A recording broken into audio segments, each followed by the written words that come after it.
যে আজকে আমাদের ব্যাটালিয়ন একটা স্পেশাল টিম একটা গোপন তথ্যের ভিত্তিতে আমরা একটা অপারেশন পরিচালনা করি। স্বর্ণ চোরাচালান হবে এই তথ্যের ভিত্তিতে আমরা একটা অ্যাম্বুশ করলে একটি মোটরসাইকেল যোগে তিনজন ব্যক্তিকে পালায় যেতে দেখি।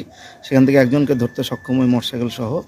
তো পরবর্তীতে মোটরসাইকেল তল্লাশি করে তার চাবি, যেখানে মোটরসাইকেলের চাবি ব্যবহার করা হয় ওর নিচে একটা বক্স, ওই বক্সের ভিতরে অভিনব কায়দায় লুকায়িত অবস্থায় 9টা সোনার বার পাওয়া যায়, যার সর্বমোট ওজন 1 কেজি 178 গ্রাম। তো এর পরবর্তীতে তাকে বিভিন্ন প্রকার আইনানুগ যে ব্যবস্থা আছে সেগুলো আমরা গ্রহণ করছি এবং একই সঙ্গে আমাদের সীমান্তের সকল প্রকারের যে নিরাপত্তা ব্যবস্থা এটা আমরা আরও জোরদার করছি। আমাদের অলরেডি জোরদার আছে। উভয় দেশের ভিতর শান্তি শৃঙ্খলা সহ বাকি যে কোনো কিছু আমরা যে কোনো মূল্যে আমরা সেটা প্রতিহত করব, এ ধরনের চোরাচালান সহ অন্যান্য যে কোনো কিছু।